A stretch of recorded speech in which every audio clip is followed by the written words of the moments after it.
Hello, my dear friends. This is Rabbi Aharon Dobinsky coming to you today from the holy city of Yerushalayim, the beautiful country of Israel. Now, I know you've all heard the expression, to err is human, to forgive divine. And this week's Parsha has perfect examples of that. This week is the Et Hanan. Basically, it means that Moses pleaded and pleaded and pleaded. And first of all, I should tell you, he was told by Hashem to stop. Why was he told to stop? Because he pleaded 514 times. One more time would have meant that Hashem would have had to acquiesce and let him have his way, let him go into the land of Israel, which is what he was pleading for, the right to go into the land of Israel when he was told he would not be going in, but he would be able to see it. Why didn't he get to go in? Seems like a harsh punishment for a guy who went to Pharaoh and took all the abuse that Pharaoh had to give him, then took the people out and they bellyached pretty much every step of the way. We don't have this, we don't have that, we don't have water, we don't have food, we have food, but it's not meat. But I mean, it was always something. Can't go into the land, we get killed. It was always something. And this man, with the most infinite amount of patience, stayed with them and didn't walk off. A lot of us would have said, you know what? Hey, if you don't like the way things are, I'll get out of here. You lead yourselves. I don't need to do this. I don't need to take this kind of abuse. But not Moshe Rabbeinu. No. He was a kind man. He was an honorable man. He was an extremely brilliant man. That's how Hashem was able to give him all the Torah. And I don't mean just the part you see in the scroll every Shabbos. I mean all the Torah, all the oral Torah as well. It took 40 days. And you say, wow, it's a long time. If you've ever studied Gemara, or Mishnah, or any of the other books of Torah, or any part of the other parts of the oral Torah, 40 days is an amazing amount of time in which to learn that much material. But he did. And he learned it so he could pass it to Yeshua, who could pass it along, to the elders who could pass it along, etc., to the people. Okay, so, but where is this thing about to err is human, to forgive divine? Where do we find that in here? Actually, we find it in a couple of places, and we find it at different levels.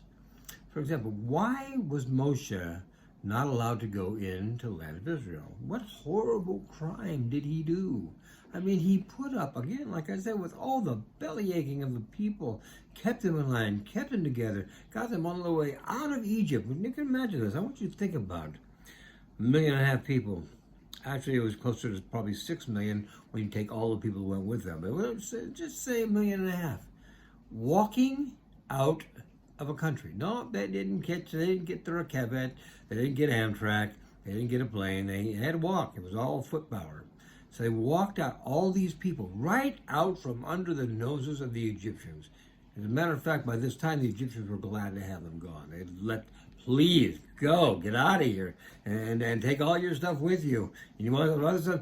Here, I got gold, I got silver, take it with you. It's the gold and the silver that the people saw during the plague of darkness. And Hashem had told them to go borrow from everybody. And they did. And they pretty much cleaned out Egypt. Anyway, they walk out of Egypt they walked into an oasis. No, they didn't walk into an oasis. They walked into a resort. No, they didn't walk into a resort. They walked into the middle of the desert. The desert! I don't know about you, but I'd be going, hey, this is a desert. And maybe you haven't noticed, there's really nothing out here. Especially there's no water. There's no food. What do we have out here? Oh, yes, there are snakes and scorpions to bite us. I don't know. It would be hard for me to imagine how somebody could keep all these people in line with them facing this. And you have quite a walk, by the way. Egypt is not exactly right next to Israel. So it's quite a walk in a desert, in the heat, with no water, with no food. However, Hashem provided water through the well of Miriam. And he provided food in the way of manna. Manna which was taken even by Aharon HaKohen, put into a jar and put with the testimony, the 10 Commandments in the ark, so people later on would know what this was. Which is interesting because they were told, don't collect for 2 days because it will go bad and it will stink. And it did. When they found some of those who didn't believe it got extra, and they found out that's what it did. But for some reason or other, this didn't. This was a miracle. Lots of miracles in Torah. Anyway, so he takes all these people all the way through the desert, all the way to Israel. They go and they lie about the spies. I mean, the spies lie about the land, tell them all the things that are bad, how it's impossible, in spite of the fact that Hashem, let's see, what did he do? He took them out of Egypt, took them across the Red Sea, took them across and gave them manna to eat, gave them quail to eat, gave them water to drink. It made it so that their clothes and their shoes lasted virtually forever. But they couldn't believe that he would give them the land, and they lied about it. And it was Lashon Hara. And it cost them another 40 years of wandering in the desert. And, they could have been there a lot faster than 40 years, but it was apparent to Moshe Rabbeinu and to Hashem that this was a generation of slaves. They didn't have the mentality of what it took to go in and conquer a land. So he waited for the next generation to come along. He has infinite patience. Hashem has infinite patience. He also has infinite knowledge. He knows why he does what he does. So why did he not let Moshe go into the land? After all that he did, after all he put up with, what is it that he did wrong? Well, it's not that he asked 514 times. That wasn't the reason why. It's not that he said, these people of yours are stiff-necked and, in a word, take them, they're yours, I don't want them. But Moshe Rabbeinu stuck there anyway, and he stayed with him. He was always convinced this was for the best, because Hashem was going to wipe the people out more than once. And Moses talked him out of it every time. He had so much merit, so what did he do wrong? Well, when Miriam, the prophetess, died, Moses' sister died, the well just kind of disappeared. And don't mean it disappeared, went poof, up in smoke. It disappeared into a whole bunch of other rocks. So they didn't know which one it was anymore. And once again, the people started bellyaching. We have no water. You can imagine, you're in the middle of the desert. You have no water. It's an imperative to continue your life. So Moses was told, go talk to the rock, and the rock will give forth water. So Moshe went out, and he did what he was told, but he got to what looked like a real rock, and no water came out. A little trickle came out. So he took his staff, and he struck it. Not once, but twice. And it gushed forth water. That's great, because Hashem told him the rock would give forth water. But he told him, talk to the rock. He didn't say strike the rock. Why did he do this? What is the big difference? Well, here's the big difference.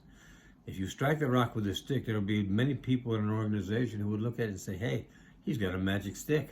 Wow, wish I had one of those. But if you talk to it, and it gives forth water, you know it's divine. You know it comes from only HaKadosh Baruch Hu. Only from Hashem could do something like this. You talk to rocks, they bring forth water, and Hashem says, here you go.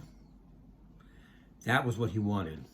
That was what HaKadosh Baruch Hu wanted. At least that's what our sages tell us. That he wanted him to talk to the rock so that people could see how it was with HaKadosh Baruch Hu, that he could make anything happen. Didn't have to touch it even. All he had to do was say, give us water. And the rock would give water. Problem was, the rock was a rock among lots of other rocks. And to me and to you and to many of us, one rock's the same as the next. Apparently to Moshe Rabbeinu, the same was true. When he finally got to the right one, he was frustrated. The people were complaining again, and they were frustrating. This is the end of the 40 years. You're talking about a very difficult time. And he didn't mean to be anything angry. He just didn't do what he was told to do. And it's important we do what we're told to do, particularly by HaKadosh Baruch Hu. Why? Because he has reasons for everything he tells us to do. What's the reason? Well, the sages make pretty good work of what it is.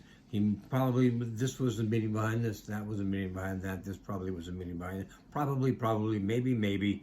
This one says this one says that. We don't know for sure, and the reason we don't know for sure is we're not supposed to know for sure. Because that would take a lot of the awe out of HaKadosh Baruch Hu. So you should have Yirat Shamayim, which literally means fear of the heavens. No, it's not fear. The word is incorrectly translated. The word is awe. You should be in awe. The fact that Hashem could take you out of a country, take you across the sea, take you through the desert, give you food, give you water, etc., etc., etc., give you 10 Commandments, give you Torah, all the things he would do for you. And the Torah was designed to help you know how to live your life. All these things, and all we had to do was do what we're told. The problem is we err sometimes because we're human, and to err is human, but to forgive is divine. And Hashem proves that, because how many times would he want to wipe out the children of Israel because of all they did, all the belly aching they did, all the complaining they did, and every other thing was something was wrong, and they were complaining about it. But in the end, he brought them through. No, they did not go to the land, but their children took the land. So that was his forgiveness. It was in the form of going to your children. And those of you who are parents, you all know, what do you want for your kids? You want their happiness.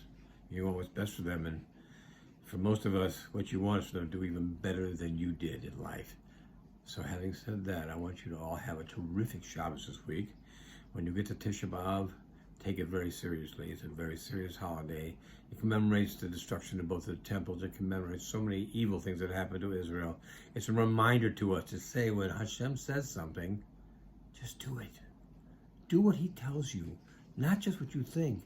Don't make the mistakes. Remember we talked last week. You can make mistakes, or you can learn from others' mistakes. And if you learn from others' mistakes, you'll get wiser, quicker, less painfully, and you will bring about the personal redemption of you and contribute that to the final redemption, which will bring us all to the final redemption and the Beit HaMikdash number 3. My friends, have a great week ahead. Take Tisha B'Av seriously and understand why we have to do this, so we don't have to do it again next year, so Mashiach will come to us. Be well, my friends. God bless.